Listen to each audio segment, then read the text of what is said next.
each and every Saturday morning right here on 99.9 The Fan. I'm James Alverson. Rusty Helser on the ones and twos on the other side of the glass. Couple of scores to pass along that I forgot to include in my update. My apologies as I'm knocking the rust off just like everybody did last night as I get back in the driver's seat this morning. Bedingfield over Green Central 30-6. East Wake down South Johnston 42-28. Corinth Holders falls to Northern Nash 24-20. Durham Jordan downed by Leesville Road 34-12. And Granville Central falls to JF Webb 39-30. Now that we've got the scores all in the books, time to bring in the head coach of the Southeast Raleigh Bulldogs, Michael Thibodeau. Big win last night for his Bulldogs as they defeat Jack Britt 18-13 with a 35-yard touchdown pass with 7 seconds left to go on the clock. Coach, they wait long enough to pull it out for you, didn't they? Yes, it is. Thank you for having me on again this morning, James. Appreciate it. We're glad to have you on, Coach. As I know a little bit of a heart attack time for you last night there late. We all know about your quarterback, Dylan Parham. He's been incredible and getting recruited by a lot of folks. Tell us a little bit about what makes him special, as if the 35-yard touchdown pass late last night didn't tell us enough. Well, Dylan was just an extremely hard worker. I mean, he came in, as soon as we got hired, back in early April, we started getting on the board, and he was there every day, asking questions, doing the little things that, we know that are successful for quarterbacks if they do them, and he just does them without even being asked. So he's been, a huge asset, just not only for me as a new coach, but just for our offense to be able to lean on him, because he is just a secondary coach on the field. As Coach Michael Thibodeau joining us on the Allen Kelly and Company Train Hotline. And Coach, let's look at it offensively. I talked with you a little bit last night after the game, and you were talking about a special bond between your quarterback Dylan Parham and your tight end Malik Ford. They had a big night last night. Tell us a little bit about what's so special about that tandem. I think the biggest thing for them is they've kind of grown up together. They played together. They're best friends off the field as well. And they just have that connection where they know where each other is going to be. They have the timing is already built into the system from what they've done growing up. So getting on the field is just second nature to them. They work out together. They work hard together.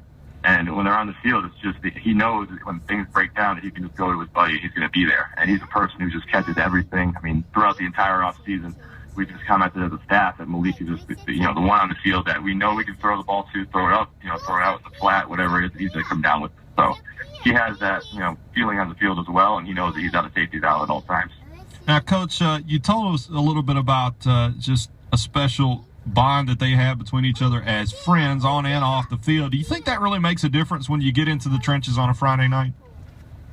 I think it does. I mean, even if you look around the area, the teams that have grown up playing together, whether or not they're their best friends on the field or just guys that have played on the same team, those are the teams that are successful year in and year out. And I think the more we can build that into the program, at Southeast, I think that's going to be benefit us in the long run. And I think that's a good show of how that can be in the future for our program. I think those other guys in the team, they're starting to gel together and mesh together a little bit now that they've been playing together for a couple of years, and it's just kind of culminating right now for us, which has been great.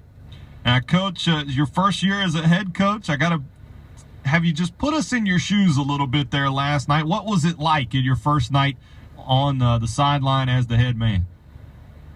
It was definitely nerve-wracking, that's for sure. I knew kind of what to expect. I really had 7 or 8 years where I've been a coach as an assistant and coordinator at different spots in Connecticut and down here in North Carolina. And I've, coached under some great head coaches that have really helped show me the ropes. One of my best friends up in Connecticut, and even last year with Coach Sensei and Nightdale, they really prepared me for what I was going to have to expect on Friday night. So I had that stuff out of the system, but actually having it come down and once the kickoff kind of got there and just, feeling it on Friday night as it's, kind of all coming down on the staff, and I was part of that as a leader. It was something different, and it was exciting. It was nerve-wracking, but, especially the way the game ended, it didn't help too much.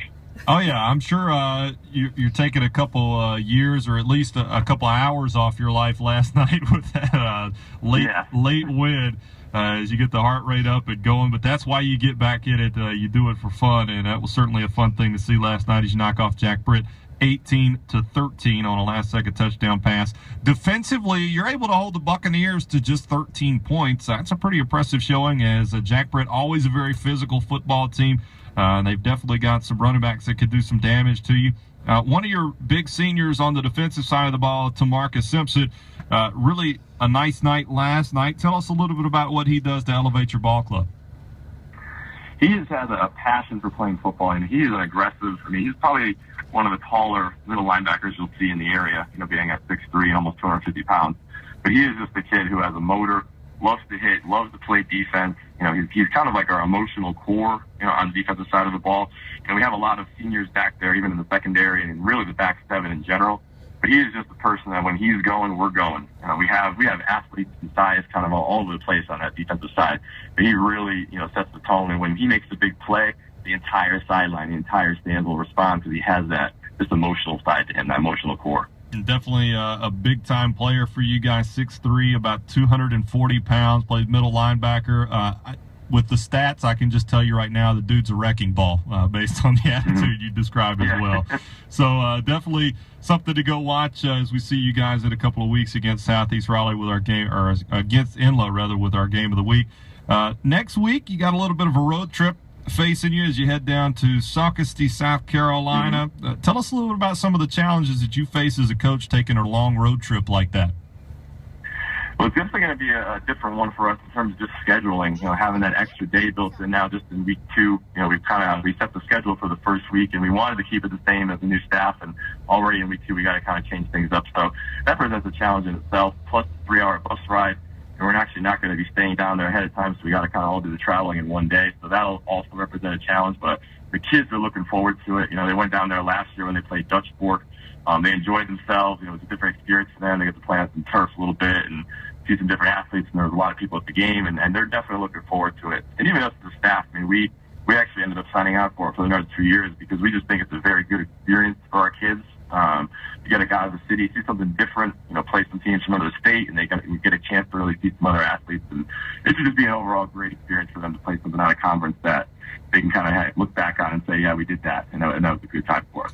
Now, Coach, you talk about traveling out of state to play here, and outside of the travel and all the, the logistics of getting a football team from Raleigh to South Carolina to play a football game on a Friday, tell us a little bit about, maybe what's difficult about playing a team from out of state and how you prepare for these guys. The toughest thing for us and is just thinking about, whoever their game ended up getting canceled last night due to weather, so they're going to be playing today. We're going to get that filmed. But even just not knowing their opponent very much and having to do some research on them as well to really see, all right, well, if they had a good game against this team, are they, a poor team traditionally? Are they a good team? How do they stack up? We really know nothing about any of those other area schools, so that's going to present a challenge as well. So we're going to have to do a little bit of double research early on in the week and try to get a sense of who they played and, what typically those teams are historically. As Michael Thibodeau, the head coach of the Southeast Raleigh Bulldogs, joining us here on the Alan Kelly and Company Train Hotline on High School OT Wrap-Up. Coach, big win last night, 18-13. It's pretty good when you're 1-0 at the end of the week, isn't it? Absolutely. It's definitely a good feeling this morning knowing that got that one out of the way and kind of in the bag, and now we can look on to week 2. Well, congratulations on your first win as a head coach. Good luck down in South Carolina. We'll see you in a couple of weeks. I appreciate you guys. Looking forward to it. Thank you. Awesome interview with Michael Thibodeau, the new head coach at Southeast Raleigh after a big win last night over the perennial power out of Cumberland County, Jack Britt. And just a great way to wrap up that segment as you look at what they were able to do last night.